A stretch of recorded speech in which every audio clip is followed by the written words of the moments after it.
The cooling system on your liquid-cooled motorcycle is responsible for dissipating heat away from the engine and cooling the motorcycle engine. And the coolant itself has some additives to prevent the coolant from freezing in cold climates, as well as some anti-corrosion additives. However, these additives can get used up over time, so it's important to change your motorcycle coolant every other year. The Royal Enfield Himalayan recommendation is to change your coolant every 30,000 kilometers or every 3 years. Luckily, changing the coolant is not much more difficult than changing engine oil, and I'll show you how on this episode of Easy's Garage.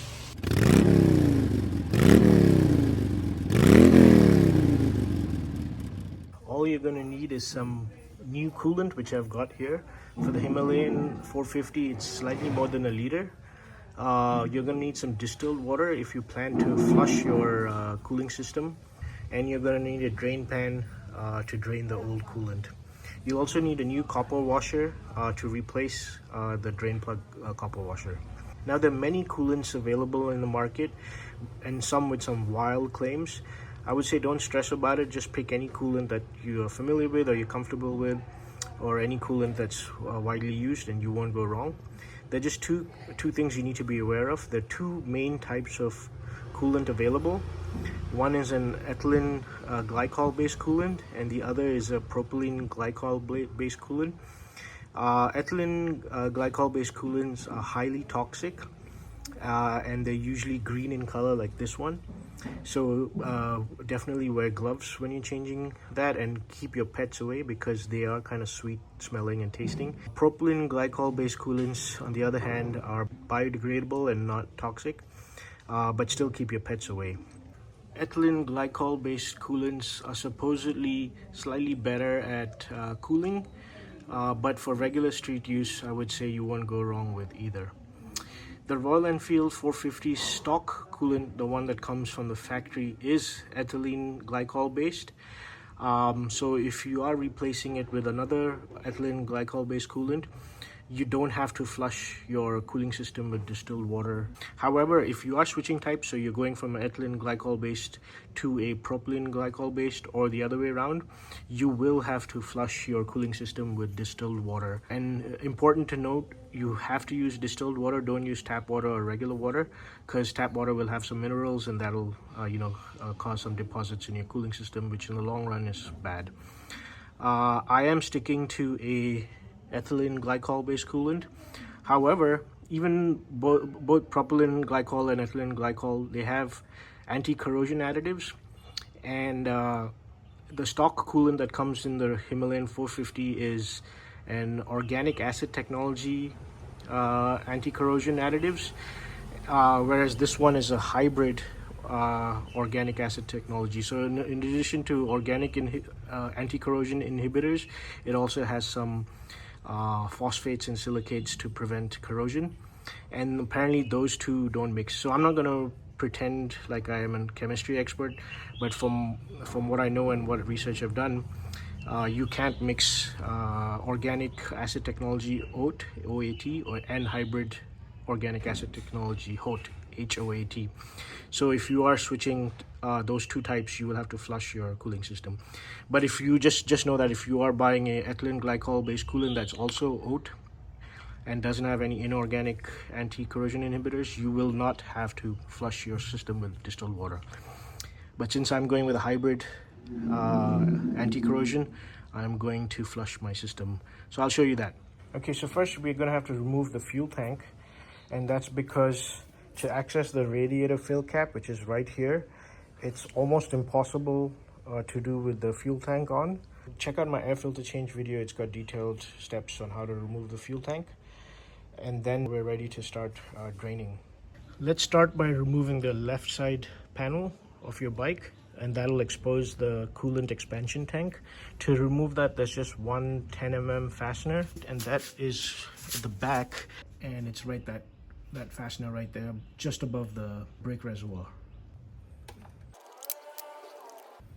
Okay, so you gotta lift it up from the bottom and then pull it back, because there's a little hook here that's hooking onto this, and that'll expose the expansion tank. Now on the right side of your bike, at the bottom just above the exhaust. This is the water pump, and the bottom rightmost bolt is the coolant drain bolt. So we're gonna remove this to let the coolant drain from here. Important note, don't drain your coolant after a ride or once the engine is running. Otherwise, hot coolant will spray out, and that's no good. You'll burn yourself. So it's vital that your engine is cold before you drain your coolant. Second is leave your radiator cap closed for now, and leave your expansion tank closed as well. If that's open, and then you open this drain bolt, coolant will rush out, it'll spray out, and it'll cause a mess. So we'll undo that a little, and then slowly we'll open up the radiator cap, and so it won't rush out, it'll hopefully trickle down. I've got a piece of aluminum foil here, hopefully to minimize the mess. I've got my 5mm hex to undo this bolt.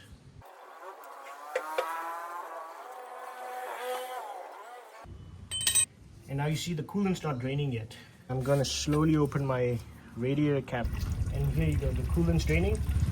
Okay, I've removed the radiator cap completely. It was a little bit of a tight fit, so carefully I used some pliers to turn it, and then I was able to remove it. Now, since I'm moving from an HOAT coolant, which was the stock coolant, to a HOAT coolant, the hybrid organic acid technology coolant, I'm gonna be flushing my system with distilled water. So I'm also going to go ahead and remove this expansion tank and clean that with distilled water as well to get any remnants of the old coolant out. And to remove that, there are only two fasteners, one here and one here. So let's go ahead and undo those. There are two hoses connected, one here and one here. They should be held together with some clips. It should be easy to remove the clips, remove the hoses, and get the expansion tank out.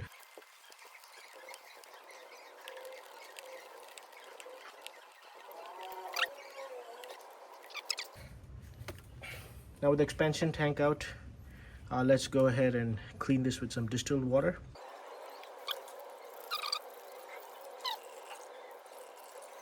Okay, and then do this a couple of more times. So just make sure it's properly cleaned with distilled water.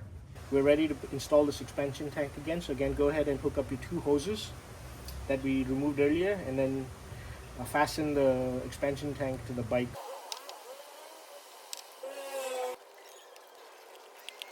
The expansion tank has been fitted. I don't know the torque of these fasteners, but it doesn't matter. Just tighten it by hand. Don't over tighten it. Now with the coolant completely drained, before I put the drain plug still off, I am going to just pour a little distilled water into the radiator filler cap, and I'm going to use a funnel to be careful. And this water will just flow through the radiator and out the drain plug. So this is a good way of getting the flushing process started. There you go. Okay, we're ready to put the drain bolt back in. For now, we'll just reuse the washer that was already there, because we're going to have to remove it and drain it again. And the torque for this is 8 to 12 Newton meters, but for now I'm not going to torque it. I'm just going to tighten it by hand, because we are going to have to open this up again. And now we are ready to start filling the cooling system with distilled water again. And now especially be extra slow when pouring the water in, because the cooling system is filled with air right now, and air has nowhere to escape other than from this filler cap. And so if you pour too fast, then the water will just spill out. Fill it all the way until the water reaches the top of this filler neck.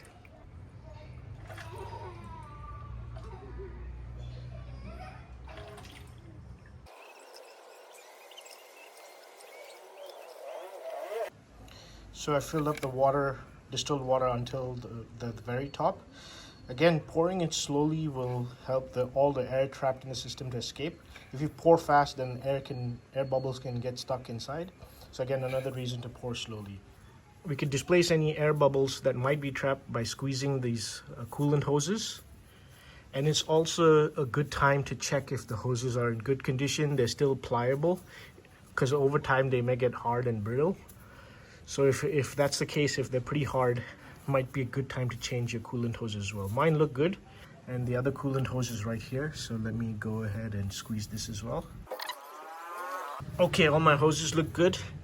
Let's see if the water has dropped any further. No, the water's still to the top. So looks like I've gotten as many air bubbles out as I could. Okay, so I've put the radiator cap back on.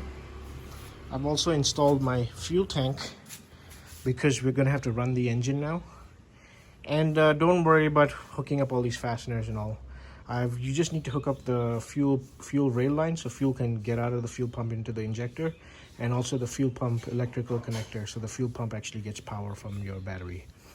And you don't have to worry about the breather hose. You can just leave that disconnected for now. Also the fuel level indicator connector, you don't need to connect that as well. So when you turn on your ignition, your fuel pump should prime. You might get some error code, yep, fuel level sensor failed, because you haven't hooked up that coupler, but that's fine. And now we're gonna run the engine.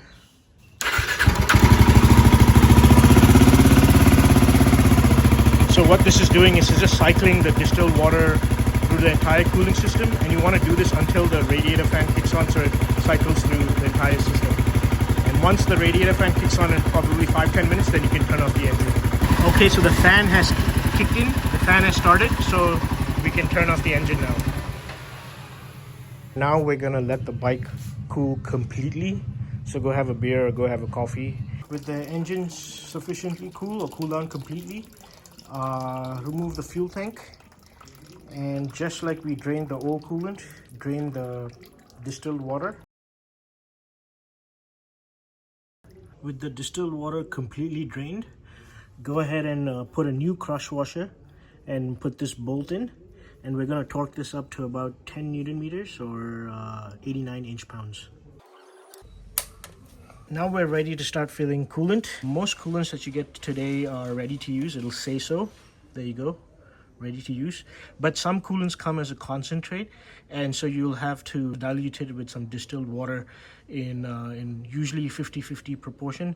But check the coolant specifications to see how much you need to dilute it. But it's better to just get a ready to use coolant like I have. So now I like to start filling the coolant in the expansion tank first. The expansion tank will have two markings, a min mark and a max mark. So I'm going to fill up the expansion tank all the way to the max mark. And now we're ready to fill the radiator with fresh coolant. And so again, use a funnel and pour very, very slowly. Fill it up all the way until the coolant reaches the filler neck all the way to the top. I went ahead and also squeezed my coolant hoses, this one right here, as well as the bottom one right here. In case there are any air bubbles trapped there, it'll bubble them all the way to the top. And here's the coolant. It's all the way to the top. So now we can still get rid of some more air, and to do that we need to tilt the bike to the left and right. So after tilting the bike to the left and right a few times, go ahead and open up the filler cap to check if the coolant level has dropped, and see in my case it has dropped. And so we need to top this up with coolant again. I poured coolant very slowly again just to top it up all the way to the top. Now I'm going to put my filler cap, and I'm going to put my fuel tank back on, hook it up, because we're going to have to run the engine again. With the fuel tank back on, let's go ahead and run the engine again until the radiator fan kicks in. It'll take about 15 minutes or so. The radiator fan came on. I let it run for another minute after that, and I turned off the bike. And now if you notice, the coolant level has gone up slightly in the expansion tank. And that's because as the coolant heats up when the engine's running, coolant expands. It has nowhere to go, so it'll come into the expansion tank. And the reason why we run the engine now is to get the new coolant circulating through the system. And also, if there were any air bubbles trapped in the system, it would have bubbled all the way to the top. Now we will let the bike cool down completely to room temperature. And as the coolant cools down, it'll contract, and it'll get sucked back into the cooling system from the expansion tank. If there were some air bubbles originally, once the bike is fully cool, what we'll do is we'll take out the tank again, check the level of the coolant, top it up if needs be, and then also check the level of the coolant in the expansion tank. If this level has also dropped, top it up to the max mark, which is right here. Also, just make sure that when there are no leaks coming from the drain bolt here, so make sure that's nice and dry. So after the bike fully cooled down, I checked my coolant level in my radiator cap as well as the expansion tank again, and luckily for me, the coolant level hadn't dropped in either of them, so I didn't have to top it off. But when you're checking your coolant, if there was any air trapped, it would have risen to the top and the coolant level would have dropped a little. So go ahead and top up one final time your coolant in your radiator cap as well as your expansion tank if need be. And be responsible. Don't throw the old coolant down the drain. Collect it in a bottle and go drop it off at a mechanic who you also know to be responsible, and they'll dispose it the proper way. So that's how you change the coolant on your Royal Enfield Himalayan 450. The service manual stated you'll need a little more than a liter of new coolant to fill the cooling system as well as the expansion tank, but it turns out that I actually needed a little less than 1 liter for both the expansion tank and the cooling system. So yeah, I don't think you need more than 1 liter, so go ahead and buy yourself just 1 liter of coolant. And just to refresh, if you're sticking to the same type of coolant, so you're sticking to an ethylene glycol coolant that's organic acid technology, just like what's that comes stock in the bike, you don't have to clean your radiator with the distilled water in between the old coolant and the new coolant. You can just drain the old coolant and put the new coolant in. But if you are changing types, so if you're moving to a propylene glycol coolant, or you're moving to a hybrid acid technology coolant, just like I am, then make sure to flush your radiator system with distilled water, and do that a couple of times or more if you want. I did it a couple of times. So yeah, as you saw, it was not too difficult. The biggest pain in the ass was removing the tank and putting the tank back on just to run the engine. But other than that, it was quite straightforward. So take care of your cooling system. Make sure to change your coolant at least every couple of years, every 3 years, every 30,000 kilometers. Alright guys, it's your boy Easy. Hope you guys like this video. Hit the like and subscribe button. Until next time, take care.